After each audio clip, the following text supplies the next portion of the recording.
Bonjour à toutes et à tous, c'est Hermès, j'espère que vous allez bien. On va parler Bitcoin aujourd'hui. Également, deux membres du Discord, développeurs, nous ont proposé un super outil pour essayer de trouver des petites assets et des petites cryptos en zone de rechargement d'achat long terme et achat moyen terme, en première classe, etc. et classe éco. C'est super intéressant, je vous le présente juste après ça. Beaucoup de demandes bien sûr sur les cryptoactifs, Link, Rep, Dia, on m'a demandé aussi Robinhood, on m'a demandé Prosper, XRP, Num, on va essayer de les prendre, mais ça va être très très dur de toutes les aborder dans cette vidéo bien évidemment, donc très probable qu'à midi, rassurez-vous, si j'ai pas réussi à tout finir, on se les fait tranquillement, on se prendra 35 minutes pour le faire, mais au moins ça permet d'avancer un peu. J'espère que les vidéos d'hier vous ont plu. Plutôt d'un point de vue plutôt psychologique, des vidéos un petit peu longues. Alors on va bien sûr essayer de les écourter un petit peu. C'est mieux peut-être d'en faire un peu plus, hein, une ou deux par jour. Bah, c'est pas très très grave, mais peut-être de 30-35 minutes, peut-être plus agréable. On commence maintenant. Allez, mais avant de commencer, je vous invite bien sûr à rejoindre le Discord des rois du marché à l'intérieur. Vous y trouverez une documentation d'une stratégie qu'on utilise chez les rois du Bitcoin, qui s'appelle la stratégie des 4 rois. C'est une dizaine de pages dans un Google Doc complètement gratuit. Hein, ok, vous pouvez très bien vous en imprégner, vous en inspirer pour vous aussi trouver votre propre style d'investissement, que ce soit sur le court terme, le moyen ou le long terme. Sur le Discord et sur les rois du Bitcoin, on est plutôt moyen-long terme. D'accord, on est plutôt une stratégie d'investissement, de risk management, plutôt que de trading et de setup de trading. Je vous en parle tout de suite. Donc c'est Bruno, Céleste et Eric 13. Je vous mettrai le lien dans l'onglet annonce demain matin. Comme ça vous pourrez aller chercher ce travail pour moi que je trouve fantastique. Je trouve ça excellent ce qu'ils ont fait. Alors dans l'idée, si j'ai compris leur démarche, c'est qu'ils ont récupéré les API sur CoinMarketCap et aussi les ATH sur CoinGecko parce qu'ils ont passé du temps à le faire pour le coup. On en avait discuté en vocal hier en privé. Merci à vous, donc Bruno Céleste et Eric 13, vous pouvez aller, pourquoi pas les remercier sur le Discord, si vous en avez l'occasion. Je vous explique très rapidement ce que j'ai compris de leur produit ou de leur petit site. Donc c'est très simple, hein. C'est sur un HTTPS, donc c'est sécurisé pour le coup. Vous avez en vert les premières classes, en bleu les éco-classes. Tech Profit, ça veut dire que c'est dans une zone de Tech Profit logique, une zone de vente logique, donc c'est peut-être pas le meilleur moment d'acheter quand c'est rouge, entre guillemets, sur des cryptoactifs que vous allez voir. Et Yet, ça veut dire patienter, tout simplement. Donc on va prendre, en fait, c'est listé sur les top 500 ou les top 100, je ne sais plus, de CoinMarketCap. C'est vachement bien fait pour le coup. Et vous avez, donc on va prendre au hasard un truc en vert, c'est sympa. Hop, première case en vert, on va aller un peu en bas. Ah, on prend l'exemple, Internet Computer, ICP. Ok, donc on prend les ATH ICP qui sont extrêmement hauts. Depuis son ATH, ICP a perdu 87% de sa valeur. Très très intéressant. Après vous avez la market cap, actuellement c'est 10 milliards de dollars. Très bien. Le prix, par rapport aux derniers 24 heures, il a perdu 1%. Et vous avez la petite courbe que vous retrouvez sur CoinMarketCap avec une petite chute. Donc c'est plutôt baissier. Et vous comprenez bien que l'intégralité du marché actuellement, sur les 60 derniers jours, est plutôt baissier. Mais ça change bien évidemment au fil du temps. Si on repart dans une reprise haussière, ce sera parfait. Vous avez aussi les nombres de tokens en circulation. Bon, c'est super. Très intéressant. Et derrière, on peut aller vérifier ça. Alors, je ne vais pas prendre ICP parce que c'est un petit peu latéralisé. On va en prendre un autre sur toujours un bleu, je crois. Ou un vert, je ne sais plus. C'est vert en première classe. Ah ETC. Voilà, Ethereum Classic parce qu'on me l'a demandé. C'est Max GT qui m'a demandé Ethereum Classic. On y va sur Ethereum Classic. Donc, on voit qu'il a perdu 85% depuis son précédent ATH. Ok, donc son ATH était à 167,09 €. Et on va voir s'il est bien en première classe. Je le fais en live avec vous. J'ai même pas regardé. Allez, on y va. C'est parti. Super boulot en tout cas. Bravo, vraiment. Allez, on y va. On se met en weekly.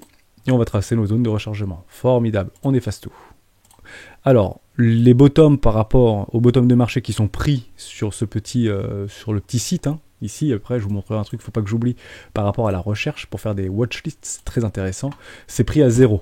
Par défaut, c'est pris à 0, parce qu'en gros, tout vaut 0, et beaucoup en fait, de tokens ont été listés post-ICO aux alentours des 1 centime de dollar. Okay, donc on voit là 184, et juste avant, vous voyez combien? On va le reprendre, 167. C'est pas très très grave, puisqu'il est fort probable que dans cette mèche ici, par rapport à CoinMarketCap ou CoinGecko, il n'y a pas eu d'ordre en fait exécuté sur des très hauts de mèche, parce que le marché était peu liquide, tout simplement.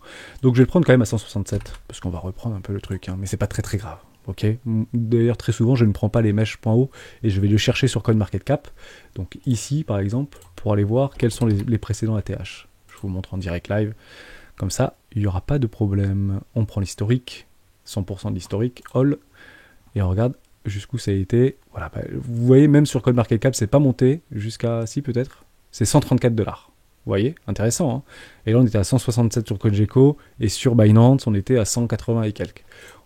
C'est pas très très important pour délimiter des zones moyennes en termes d'investissement, bien évidemment, mais prenez ce qui vous, vous rassure le plus et qui vous semble le plus juste. Ok. Donc ça, classe éco, bah pour l'instant on est pas mal, et première classe, formidable, well done, ça fonctionne. Super ça va super vite. Donc après on attendra bien sûr des structures pour les plus patients, retour de la dynamique haussière. Actuellement l'OBV reste latéralisé, même croissant, on peut dire, depuis les débuts. Les volumes sont complètement à plat. On avait expliqué dans les vidéos précédentes pourquoi les volumes étaient à plat. Les plus patients attendront bien sûr des retournements de structure en weekly. Donc là, je suis bien en semaine, d'accord? Puisqu'on a bien des M-top en weekly qui sont complètement confirmés. Donc faites attention à ça pour annuler ce type de dynamique. Même si on peut partir du constat que nous sommes actuellement sur un V-top ici, il faudra bien sûr attendre une jolie structure. Soyez patients et beaucoup de cryptoactifs sont dans cette configuration. J'avais fait une vidéo hier matin que vous avez probablement vue, hein, pour ceux qui sont là, qui me suivent depuis quelques temps, par rapport à une target de prix sur jeudi soir, donc dans la journée aujourd'hui, un regain de volatilité plutôt à la hausse. La Fed parlera ce soir, mais je posterai bien sûr la vidéo demain à 7h du matin, donc je ne sais pas ce que va dire Powell. Je pense que le marché a déjà pricé ce que va dire Powell, donc à mon avis c'est plutôt positif. Pourquoi ? Parce que vous prenez le S20, c'est le contrat futur actuellement sur le S&P, vous prenez le S&P 500 sur les contrats futurs, il y a une très belle bougie bleue. Hein, ou vert pour vous, hein. Donc il est déjà en train d'être pricé, à mon avis, cette annonce de Powell, probablement plutôt bon. Attention, c'est pas le pour les traders et ceux qui m'écoutent et qui sont traders expérimentés, le savent très bien, on ne trade jamais une heure avant les marchés financiers, avant l'ouverture de Wall Street, pardon, et une heure après l'ouverture de Wall Street. Ce sont des pics de volatilité et souvent des check-out. Okay, ça peut très bien partir fort là et clôturer dans le rouge, hein. On trade jamais une heure avant l'ouverture de Wall Street et une heure après. Donc entre 14h30 et 16h30, généralement, on ne prend que très rarement de position sur du trading ou sur du scalping.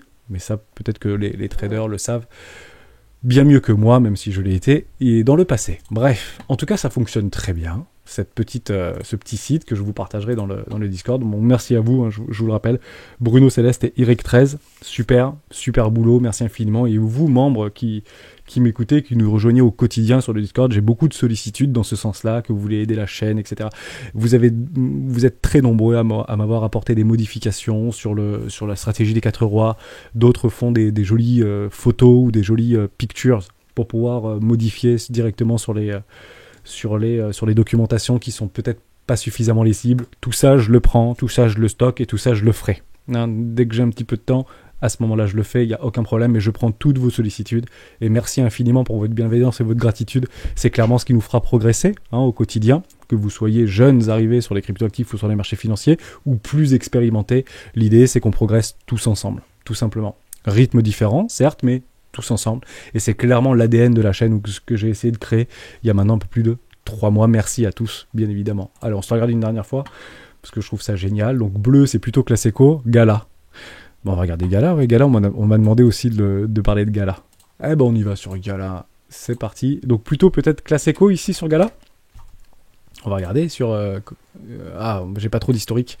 Où est-ce qu'il y aurait de l'historique sur Gala ? Ouais, certainement pas là. Aucun nom. Ah, peut-être Bitstamp.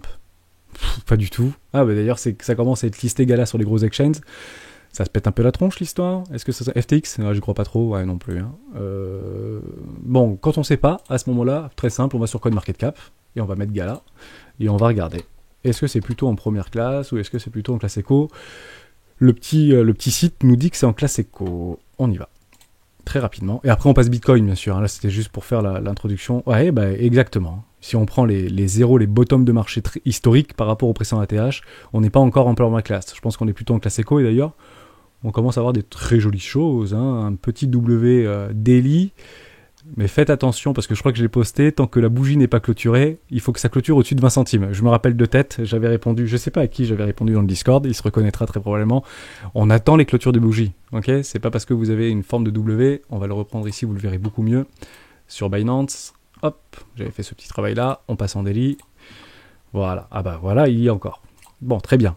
Ici, vous avez en fait effectivement un W qui est en train, donc un double bottom en daily.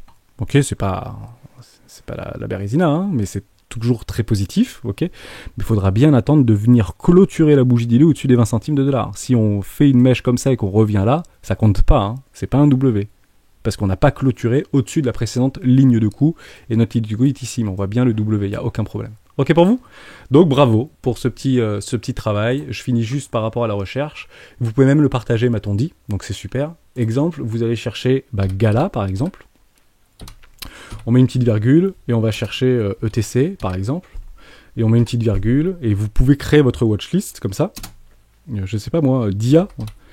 On avait parlé de DIA. DIA c'est bien DIA. Ouais, DIA c'est bien, hein. DIA, c'est première classe également, 80% de... J'aime bien ça. Ça a perdu 80% de sa valeur depuis l'ATH. Je partais du principe, il y a des gens qui l'ont acheté à l'ATH pour le coup. On peut mettre EGLD aussi. EGLD, c'est intéressant parce que je crois qu'il est rentré dans une classe éco. On m'en a parlé, il faut que j'en parle. Il faut pas que j'oublie en fin de vidéo. Je t'oublie pas... je sais plus, c'est Yo-Yo qui... ça fait 3 vidéos que je dis qu'on va parler de GLD, que je l'aborde pas.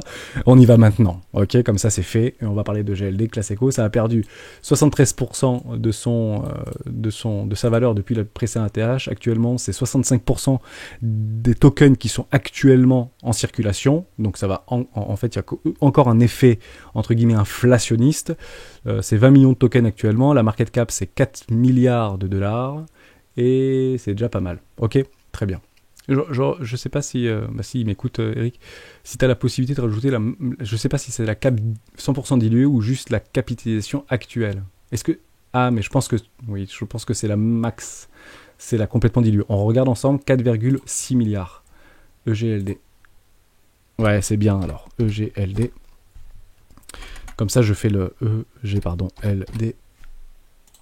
Bon, c'est une vidéo présentation nouveaux outils, ça c'est sympa, ça change pour le coup chez les rois du Bitcoin. Voilà, on est bien sur une capitalisation maximale diluée, donc il faudra dans votre esprit, si vous voulez la capitalisation du marché actuel, ce que je ne prends moi de mon côté jamais en compte. Moi je prends deux choses en compte, c'est la capitale 100% diluée, la market cap 100% diluée, et ici l'offre en circulation. Parce qu'en fait, dans le ratio très rapide, vous faites un petit produit au croix et vous voyez que vous avez grosso modo 3 milliards là, de market cap, 3 milliards 94 millions, oui, de dilués actuellement. Mais il faut vraiment attendre. C'est très très bien fichu, hein. Bravo hein, pour le coup. Donc voilà, c'est 65% dilué, 62% dilué. Ah oui, ce qui est intéressant aussi, c'est qu'en voyant ce type de choses, c'est que vous pouvez en fait anticiper qu'il y a une offre maximale. Ça veut dire que c'est plutôt déflationniste. Ok, un peu comme le Bitcoin. Je vais mettre le Bitcoin juste avant. Ouais, ça va marcher, ça, si je le mets là. Ah oui, ça se met tout en première classe. Ah, c'est première position. Donc vous avez 90% des tokens qui sont minés pour le Bitcoin, vous avez compris, sur 21 millions de tokens maximum, et vous avez une market cap actuellement en dollars. D'accord? Si c'est 100% dilué, 100% distribué, de un peu moins de 800 milliards de market cap. Okay, et quand vous voyez en fait qu'il y a une offre ici 90, 62, 65, 30, je le dis encore, c'est super, bah en fait ça vous donne une piste comme quoi c'est déflationniste. Il y aura pas forcément un maximum, il y aura pas des tokens qui seront minés encore et encore et encore. Par exemple Gala, bah on voit qu'en fait il n'y a pas d'offre totale maximale, ça veut dire que c'est possible d'en recréer un infini. Néanmoins, attention par rapport au biais psychologique, si vous mettez Ethereum par exemple, ETH, oui, ici, très bien. Ah oui, il n'y a pas de market cap, mais il burn en fait. Il burn les tokens. Donc, mauvais exemple, on va mettre BNB. BNB, je pense que vous allez avoir une offre max. Or, c'est pas une vraie offre max. On regarde. BNB, ça marche pas. J'ai fait une... Ah oui, il faut mettre l'espace, pardon. Voilà, vous voyez que c'est 100% dilué. Or, c'est pas vrai. Alors, Binance peut continuer à créer à l'infini, entre guillemets, des tokens, mais par contre, ils jouent. On en avait parlé sur une vidéo il y a une semaine ou deux. J'essaierai de la retrouver si vous voulez, pour burner en fait et pour brûler des tokens et les mettre sur des wallets les tokens ne sont plus récupérables, qui permet en fait de créer artificiellement une forme de déflation. Ok, mais c'est entre guillemets, c'est géré par ses pairs, hein. C'est Binance qui gère entre guillemets ces tokens et qui peut donner à peu près ce qu'il veut en termes de valeur. L'objectif c'est toujours de croître et d'avoir une croissance organique, bien évidemment, hein. C'est toute entreprise veut ça et tous les tokens que nous regardons au quotidien souhaitent avoir une croissance organique. C'est une évidence absolue, hein. Personne ne veut voir son token divisé par 20 quoi. On est bien d'accord. Donc faites quand même attention à ça, vérifiez bien au niveau des fondamentaux. C'est pas parce que vous voyez 100% que c'est nécessairement déflationniste. C'est pas vrai. Ok, c'est pas une certitude absolue. Vérifiez bien. Par contre, Bitcoin, on le sait, c'est déflationniste. Il n'y aura pas plus de 21 millions Deux tokens BAT aussi, hein. Basic Attention, ça faisait longtemps que j'en avais pas parlé. C'est vachement bien ce site. Il a perdu que 56% de sa valeur. Donc ça, c'est bien déflationniste. Quasiment 100% des tokens ont été distribués. 150 milliards, 1,5 milliard, c'est ça 1,500 millions de tokens qui seront minés au maximum chez BAT. Bon, bah ça a bien perdu, hein, BAT. Hein. Certains voulaient en acheter vers les 1,60$. C'est peut-être une bonne occasion. Il a repris 10%. Hein. Et je finis par Atom. Parce que Atom n'a pas trop perdu, ouais, que 21% par rapport à son précédent ATH. Ils sont dans une bonne dynamique Atom, mais pareil, hein, vous voyez, on peut créer de l'Atom Cosmo indéfiniment, et peut-être en burner ou en staker pour essayer de créer une forme de croissance organique, mais c'est pas déflationniste, ça reste inflationniste. Atom récompense néanmoins les stakers pour faire fonctionner sa blockchain et son produit. Formidable. On arrête là-dessus, c'était pas mal. Ouais, on parle de EGLD, comme ça j'oublie pas. Allez, EGLD, après on parle Bitcoin. Pas de problème. Binance tout de suite, super. Ah, on voit des choses intéressantes.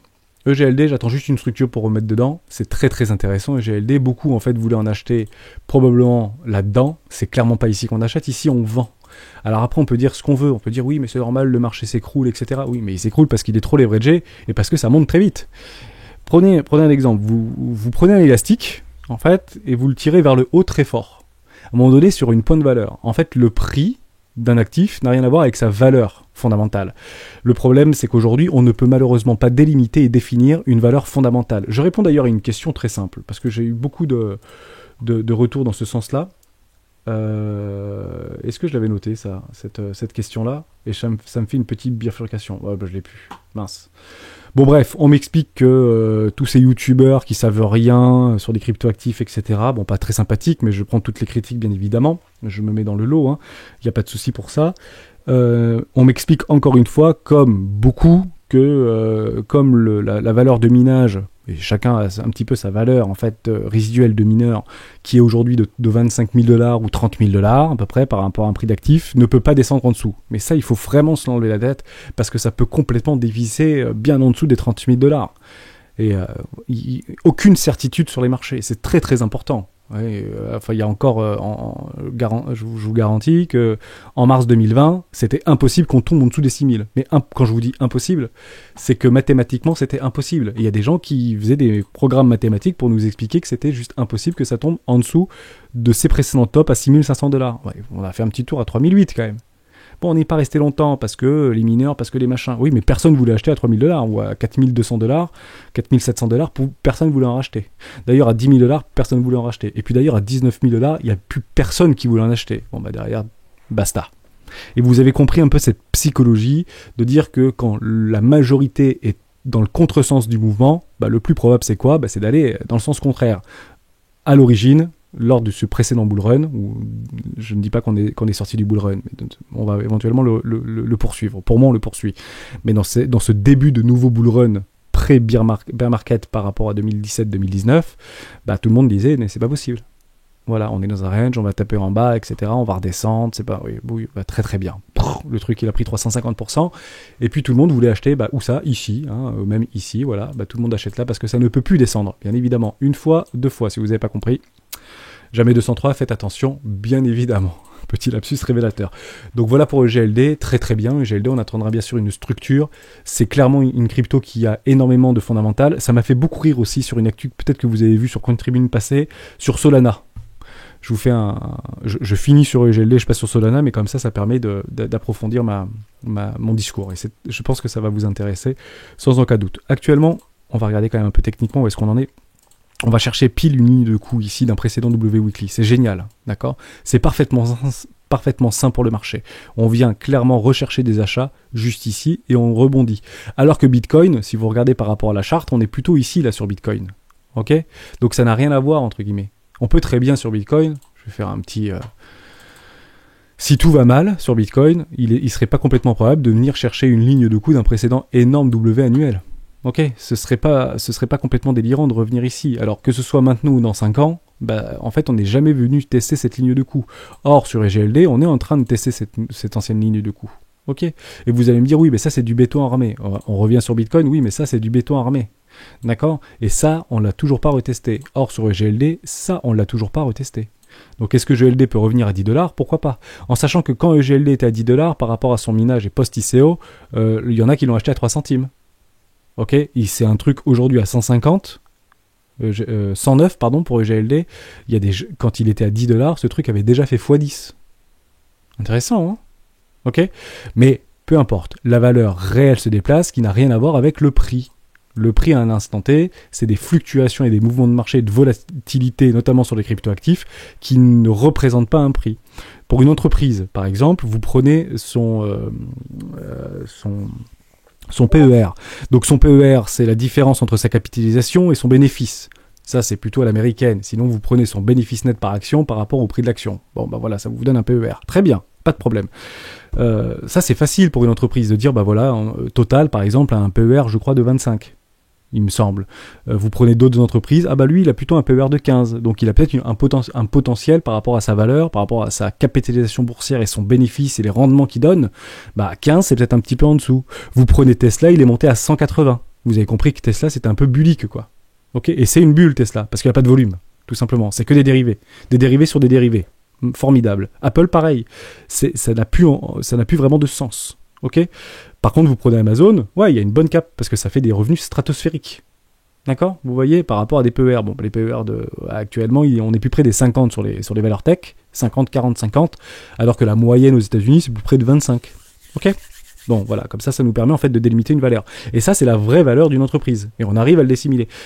Le problème des cryptos, bah, c'est qu'en fait, il n'y a pas vraiment d'usage de la crypto. On va vous dire, mais si, il y a un site internet, on peut payer avec des cartes crypto, etc. Ils font des partenariats avec Visa, avec machin. Oui, mais vous pouvez faire des partenariats avec qui vous voulez. C'est une très bonne chose, mais ça ne définit pas la valeur à l'instant T d'une crypto-monnaie. Pas du tout. D'accord? C'est très très difficile à quantifier la valeur d'une crypto-monnaie. C'est même aujourd'hui finalement impossible. Alors certains s'accordent à dire que sur le Bitcoin, bah, on serait plutôt sur une valeur du coût énergétique. D'accord, sur une rémunération moyenne à 5 kg ou 6 kg, 6 centimes de dollars le kilowattheure, dans certains pays comme le Kazakhstan, au Texas notamment, et dans les pays d'Asie, on est plutôt à 6 centimes le kilowattheure, voire moins dans certains pays, même si après il y a des accords par rapport aux centrales hydroélectriques, etc. J'avais fait la faute, ouais, hydroélectrique, je me rappellerai, merci pour celui qui me l'avait rectifié. Donc voilà, mais aucune certitude. Ça peut baisser comme Apple peut dévisser, peut se retrouver à 15 $. Bah, ah, mais c'est pas possible parce que, oui, bah, il revient juste à une moyenne et puis il reviendra à 50 $ parce que son PER est aux alentours des 25-36. D'accord? Bon, voilà, vous avez à peu près compris l'idée, c'est très difficile de quantifier la valeur d'un actif. Par contre, ce qu'on voit, c'est la technique, en fait, sera toujours en avance sur le fondamental. Donc ça, c'est une excellente nouvelle. Et là, la technique nous dit quoi? La technique nous dit que sur les GLD, on est dans une zone de rechargement éco-classe. C'est une excellente nouvelle. Donc les plus patients dans cette dynamique baissière, bien évidemment, attendront des jolies structures. On se mentira pas, hein, on est clairement baissier actuellement avec un joli M-top en weekly. Confirmé, oui, probablement, ou V-top. V-top, on va regarder quand même. La confiance n'exclut pas le contrôle. Hop, on se met en linéaire. On vérifie ensemble. Ouais, c'est pas évident. Allez, on va regarder ça. Je vais tout effacer, on regarde. Et on reprend, on sera ici, ici, ici. Alors, pour moi, 3 jours. Donc, ceci. Hop, je vais chercher le top, pardon. Je vais chercher le bottom.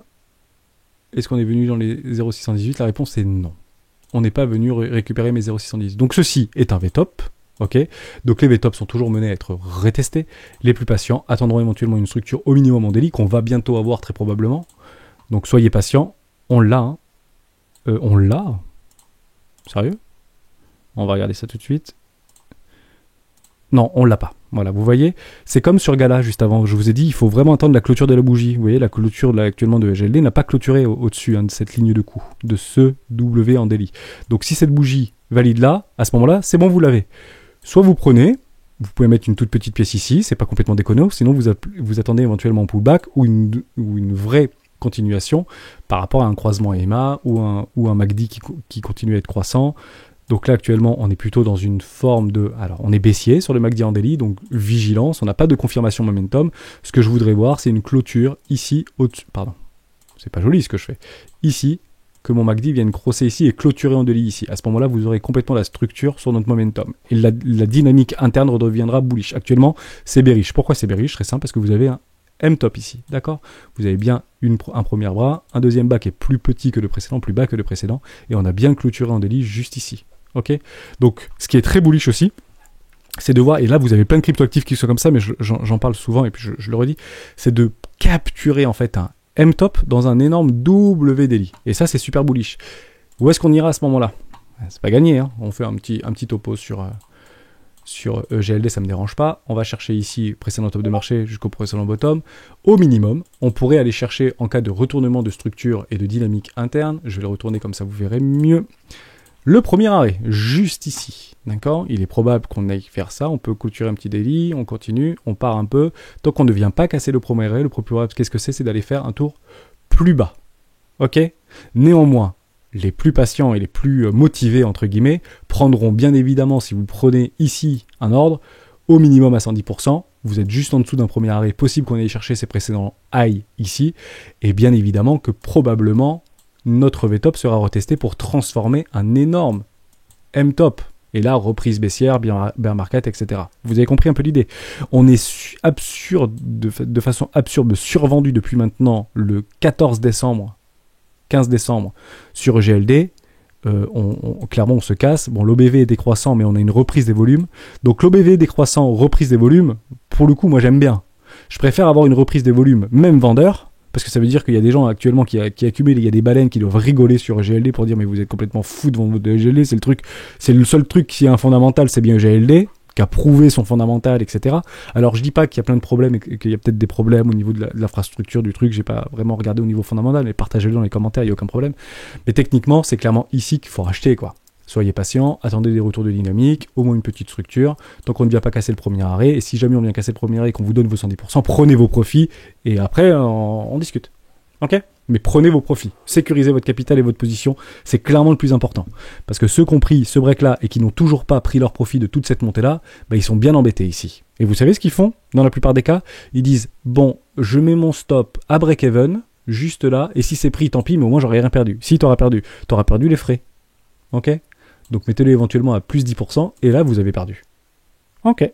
Bon bah super. Donc vous n'avez pas du tout profité, en somme, si vous n'avez pas pris les profits, d'une hausse de 400%. C'est frustrant quand même. Vous n'avez rien perdu, vous avez passé quelques jours devant les écrans, vous avez senti en fait le potentiel de Elrond, qui était bien dans une zone de rechargement de vente précédemment. Regardez ça, je vous mens pas, hein, on se ment pas chez les rois. On était bien dans une zone de rechargement éco et on a méché en première classe. Vous dites, oh ouais, c'est super, on va suivre la stratégie des 4 rois, c'est ici qu'il faut acheter. La chaîne n'existait pas en juillet, mais vous imaginez bien le délire. Derrière, ça pump, vous prenez pas vos profits, bah vous vous retrouvez au point de départ. Et en plus, vous avez peur, parce que pour ceux qui viennent d'arriver sur le marché, c'est facile, ils sont pas forcément frustrés, ni contents, ni pas contents, mais ceux qui étaient déjà là, et eux, ils sont pas contents. Et là, vous avez des émotions pour dire, mais ce truc ne remontera jamais. C'est clairement ici qu'il faut que les gens rachètent, ou que les traders de continuation de tendance rachètent. Donc on ne vient pas casser quoi? Les précédents lots. Et nous n'avons pas structuré de M-top ici. Donc pour moi, le plus probable, qu'est-ce que c'est? C'est d'aller faire un nouveau sommet sur EGLD, donc j'attends juste ma structure, comme ça je te réponds yo pour buy hein, là-dessus, hein, sur EGLD. Super ça, on a bien avancé, on n'a toujours pas parlé Bitcoin, on parle un peu Bitcoin, ok, et puis je reprendrai toutes les autres links, etc. d'IA dans la vidéo d'à midi. Comme ça me laisse un peu de temps, et on n'est pas trop rapide sur cette vidéo. Je vous avais dit sur Bitcoin, on efface tout. Je n'annonce pas du tout, hein, on ne sort pas du contexte, bien évidemment, je n'annonce absolument pas un retour du Bitcoin à 13 000 $. Absolument pas. Pour moi, c'est haussier et je reste extrêmement optimiste. Et je suis heureux de voir chez mes confrères influenceurs qui redeviennent un tout petit peu plus optimistes parce qu'il y a des jolies bougies. Néanmoins, on attend. Nous n'avons pas de structure. Ok, c'est clairement un V-bottom ici. Un V-bottom en daily. Donc c'est pas très solide, hein. Je vous le dis tout de suite. Ce qu'on aimerait voir, c'est plutôt quelque chose comme ça. Ça, c'est un peu plus sympa. Si on voit ce type de choses ici, c'est pas mal. Or, on est pressé par le temps. Je vous avais expliqué dans la vidéo d'hier matin qu'on avait en fait des options à 41 000 $ ou 42 000 $. Je vous remontre tout de suite, juste ici. Un McTrain Press à 42 000 $. Je pense que eux, on va pas les faire gagner. On est déjà à 38 500. Donc on est bien dans le trend. Et je vous l'avais déjà dit, même quand on était à 33 000 $, 34 000 $, je doute, on peut bêcher en dessous, mais je doute quand même qu'on vienne clôturer en dessous les 29 000 $. J'avais placé mon ordre à 31 500. Dans un excès d'optimisme, bon, mais je vous avais dit, je suis pas très sûr de le choper, cet ordre. Sait-on jamais, hein, la dynamique est toujours baissière, mais pour l'instant, on voit qu'on s'éloigne de plus en plus de mon ordre. Et j'avais rigolé à la vidéo, j'avais dit, on est à 33 000, alors que je vous parle, c'est peut-être pas mal, peut-être que je vais le choper, cet ordre. Bon, bah tant pis, il y est toujours, et bah c'est pas grave si je loupe, et je serais très, très content de le louper, parce que mes altcoins reprennent un petit peu des couleurs. J'espère que les vôtres aussi et votre bague également. On attendra éventuellement une jolie structure. Si on n'a pas cette structure, on attendra éventuellement un croisement. On avait parlé du fameux signal de EMA9, EMA18. Est-ce qu'on a ce signal EMA9, EMA18 ? La réponse est non. Nous ne l'avons pas encore, donc on attendra. Maintenant, si on a une poussée haussière, et vous dites c'est incroyable, on vient de prendre 32% sur le Bitcoin, ce qui est peu probable, mais sait-on jamais, hein, personne ne sait. Le plus probable, c'est quoi ? C'est d'aller buter sur le premier arrêt. On peut faire une poussée de main de 21%, c'est pas la fête, c'est ce qu'on appelle un short squeeze. Mais tant qu'on ne vient pas clôturer au-dessus du premier arrêt, le plus probable, qu'est-ce que c'est ? C'est d'aller faire un nouveau plus bas. Ok ? Ou, à minima, aller structurer éventuellement un W en weekly ou en daily, ou un joli W dans des W. Mais attention. Alors, je dis pas qu'on sera demain à 46 000, hein, mais je dis juste que si vous commencez à avoir quelque chose comme ça, d'accord ? Bah, on va arriver là, et puis derrière, on ira probablement... Ah oui, je vous le fais en live. Ça peut être intéressant de voir ça. On parle beaucoup des épaules tête-épaule, etc. Moi, j'aime bien une figure sachet, c'est une épaule tête-épaule inversée. On va se la faire ensemble, cette épaule tête-épaule. On imagine qu'ici, il y a une épaule. C'est complètement prédictif. Hein. Je ne valide rien. Tête, juste ici. Ok, on viendrait pile sur les 44 ou 43 500 $. Tête, épaule droite. Et ici, on viendrait clôturer. On aurait bien une épaule tête-épaule inversée qui se serait clôturée. Ce qui est très intéressant dans cette figure chartiste que j'apprécie particulièrement, c'est quoi ? C'est qu'en fait, c'est ce que j'appelle chez les rois du 2 en 1. Pourquoi ? Parce qu'en fait, ça me donne une tête, mais ça me donne une épaule pour structurer un W. Intéressant l'histoire. Si on vient clôturer dans une épaule tête-épaule complètement prédictif, hein, c'est hypothétique total, hein, mais ça nous donne à la fois un W confirmé et la confirmation de notre épaule tête-épaule confirmée. Une épaule tête-épaule a un objectif théorique complètement logique de son double, par exactitude, d'accord, qui viendrait en fait pile chercher ses précédents lots. Intéressant. Est-ce qu'on se trouverait ou pas dans une zone de rechargement de vente ? Non, mais peut-être sur les 50%. Ah, MDR, on viendrait mais à quelques euros près dans un 0,618. Bon, donc je vous le dis, à 54 500 $, je commence à protéger mon capital crypto. En DCA vers le haut, mais je commence à hedger mon portefeuille. Mais vous voyez un petit peu tout ce qui peut se passer sur les marchés, donc soyez patients, c'est pas parce que vous voyez une bougie bleue ou une bougie verte pour vous qui va commencer à partir que c'est gagné. Premier arrêt, structure, confirmation momentum. Pour l'instant, on l'a pas. Donc pour l'instant, c'est baissier. Jusqu'à preuve du contraire, on a bien les structures baissières. Hein. Pas de problème, on l'avait bien vu dans les vidéos précédentes. Donc ça, c'était une chose très intéressante. On finit juste sur de l'order flow, hein, et on va regarder un petit peu l'order book également. C'est quand même très positif. Je vous avais dit que tant qu'on verra un ratio long short complètement explosé, bah ça marchera pas. Bon, là on est complètement en train de l'écraser, ce ratio long short. Donc c'est très intéressant. Les gens ne sont pas d'accord pour voir monter ce prix. Eux, ce qu'ils veulent, c'est le voir plus bas. Ils se sont fait démolir. Donc comment on se refait quand on n'a pas réussi dans un sens ? On essaie dans l'autre sens. Sauf que vous essayez dans l'autre sens au pire moment en levier. Donc vous avez en fait un funding complètement négatif. C'est rare, ça fait longtemps qu'on n'avait pas vu ça. Un open interest qui augmente, des spreads toujours dans le négatif, un prix qui monte et un open interest, je viens de dire, qui monte. Bon, ça veut dire quoi ? Bah, ça veut dire qu'il y a des gens qui forcent très fortement sur le short là, actuellement. Et donc, les market makers, qui ont des fonds dits illimités, se font un très malin plaisir d'aller chercher ces poches de liquidité. On le confirme ensemble. Je pense que je ne l'ai pas fait, donc on va le faire ensemble. On va aller le chercher tout de suite sur Kingfisher. On va le faire. Comme ça, on se valide ensemble et on regarde un petit peu ce qui s'y passe. Ok, on va aller sur Binance, c'est très bien. Je suis sur Binance ? Oui, je suis sur Binance, c'est parfait. On y va. Moi, ça fait longtemps que j'ai pas fait, donc je pense voir quand même un petit cluster de short commencer à se mettre en place ici. Par là. Tu viens ? Tu veux pas ? Ça bug un peu, un Kingfisher. Il faudrait essayer plusieurs fois, on pète du crédit, mais bon, c'est le jeu. Ça marche pas tout le temps. Ça veut pas marcher. Alors, comment on fait si ça veut pas marcher ? On va aller sur Binance, on le refait une fois. Allez, donne-le-moi. On est en live, là, on est en direct. Ah, ça y est. Ah, ben voilà. Bon, bref. Je voulais pas vous le dire mieux. On a quand même ce cluster à 41 400 ou 41 500, 42 000 $ à peu près. C'est quand même incroyable cette histoire. Bon, bah c'est pile en fait une zone de... Alors oui, vous avez du long, il n'y a pas de problème avec ça, je suis totalement d'accord. Donc il est possible qu'on vienne chercher ces mecs-là et qu'on revienne après chercher ces mecs-là. On peut le faire dans un sens comme dans l'autre. Le marché se fait un plaisir et un malin plaisir d'aller chercher des poches de liquidité. Ok ? Donc c'est très intéressant. Ce que j'aime et ce que je répète régulièrement dans les vidéos des rois, c'est que j'aime les confluences. Et les confluences, c'est quand il y a plusieurs indicateurs techniques qui me tendent vers un objectif précis.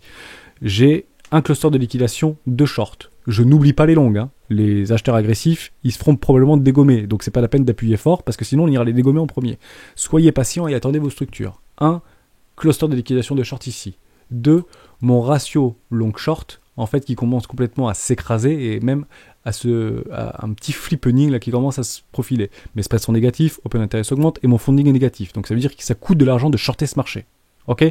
Donc il y a majoritairement, il y a aujourd'hui dans les 48 heures précédentes, plus de personnes qui ont vendu ce marché à levier que acheté ce marché. Bah oui, dans la peur et dans l'extrême peur, vous achetez pas le marché et les plus patients, les traders, même de contre-tendance, attendront des structures et des confirmations, bien évidemment, et des reprises de dynamique. Donc c'est très intéressant qu'on revoit quand même des volumes croissants. Ça fait longtemps qu'on n'avait pas vu des volumes croissants. Donc en fait, on vend toujours, mais sur le spot, et on achète également sur le spot, ce qui est extrêmement positif. Ok ? Deuxième chose, c'est dernière chose, on est toujours dans la peur, voire dans l'extrême peur, mais on était dans l'extrême peur, maintenant on est dans la peur. Et ça, le sentiment de marché va rester longtemps dans la peur. Même si on continue à monter, on va rester encore dans la peur. Et dernière chose, par rapport à nos options. Voilà. Donc j'ai en fait des confluences qui me disent que ça peut être peut-être intéressant d'aller pinguer sur les 41 000 $. C'est clairement prédictif, hein, mais ça ne veut pas dire que je le joue. Je le jouerai tout simplement pas, parce que moi j'attendrai clairement des structures. Mais c'était juste pour vous dire comment se comportent les marchés. Et on viendrait chercher une poche. Regardez, je vous le montre, hein. Et je finirai là-dessus, comme ça on fera pas une vidéo trop longue. Je reviens juste sur mon, non, c'est pas ça que je voulais vous montrer. Kingfisher, ah oui, il était là-bas aujourd'hui. Donc une poche ici sur les 36 000, un petit cluster ici 35 500, 36 000, vous vous en souviendrez. Regardez bien, c'est magnifique. Hop, on se met là. Donc on va chercher potentiellement les 41 000, 42 000. Regardez, on le met ici. Et derrière, on retourne chercher les 36 000. Ici. Donc qu'est-ce qui se passe ? C'est encore une fois prédictif, mais je préfère en fait vous annoncer un petit peu et comment en fait agir sur ce marché. Regardez, hein. Je tends mon Fibo sur une potentielle match qui ne viendrait pas casser en fait par rapport à toute ma précédente structure, d'accord, mon premier arrêt. D'ailleurs, si je prends par rapport au précédent mouvement, j'aurais cassé mon premier arrêt, très intéressant, et là je serais dans une zone de rechargement de vente logique par rapport au précédent mouvement d'ici. Ce M top ici, on serait en fait juste au-dessus d'une zone de rechargement de short. Pourquoi ? Parce que la dynamique est baissière. Regardez bien, hein. Dynamique baissière. On fait des plus bas toujours plus bas et des plus hauts toujours plus bas. Donc la dynamique est baissière. Regardez bien ce que je vais faire. La dynamique est baissière. On ne vient pas casser les précédents high ici. On continue à baisser. On se retrouve bien dans une zone de rechargement d'achat court terme, moyen court terme, entre les 618 et les 686. Et à ce moment-là, on clôture un super daily, voire weekly, si c'est un petit peu de temps et si on continue à ranger. Et c'est ça qu'on attendra. C'est clairement ce type de choses qu'on attendra. Donc il y a un truc intéressant à prendre pour ceux qui sont un peu chauds contre tendance et que c'est très important que dans une baisse ici on continue massivement à shorter ce marché et qu'on n'achète pas le dip. Si on achète le dip, le plus probable c'est ça. Donc en fait ici on a acheté le dip, le plus probable c'est de faire des plus bas. Ici on a acheté le dip, donc c'est le plus bas. Ici on a acheté le dip, donc liquidation. Et on fera ça continuellement tant que les gens seront trop chauds. Or, ça faisait quand même quelques jours qu'on n'avait pas vu que les gens étaient aussi peu chauds. Là, ils shortent les gens, plutôt, hein, d'accord ? Donc, ils ne sont pas d'accord avec cette hausse. Voilà, je vous ai fait un peu une perspective sur ce qui pourrait se passer dans les prochains jours. Soyez patients, ça peut même se passer demain, mais on saute pas en l'air. Hein, si vous voyez du 40 000, 41 000 ou 42 000 demain, c'est pas gagné, c'est pas le moment d'acheter. On attendra des jolies structures de marché. On a le temps chez les rois, et quand je dis qu'on a le temps chez les rois, on est plutôt moyen-long terme, donc on attendra même des retournements de tendance, mais en weekly, et je m'interdis encore, sauf avec mon petit ordre à 31 000 $, là, que j'aurais probablement pas, c'est que c'est clairement pas ici qu'il faut acheter, c'est clairement pas ici qu'il faut acheter. Où est-ce qu'il faut acheter du Bitcoin, pour les plus patients, et ceux qui jouent en fait l'investissement moyen-long terme, dans une zone de rechargement d'achat, ici, en éco-classe. Actuellement, on n'y est pas. Ok, voilà, tout simplement. Et on attendra bien sûr, peut-être, ce type de choses, et revenir ici. On ne connaît pas la direction. Mais ça, c'est plutôt probable si ici vous voyez les gens shorter. On y reviendra. Hein, on y sera Après, ça peut complètement partir en l'air. Je ne sais pas, on ne sait malheureusement pas de quoi est fait l'avenir. Merci à toutes et à tous d'avoir suivi cette vidéo jusqu'au bout. On est en dessous des 40 minutes. Et je reprends toutes les petites crypto-monnaies, les Prosper, les XRP, on m'avait demandé Renault aussi, Robinhood, Link. On se le fait à midi. 30 minutes top chrono à midi. À tout à l'heure. Merci à tous d'avoir suivi cette vidéo jusqu'au bout. À tout à l'heure. Ciao.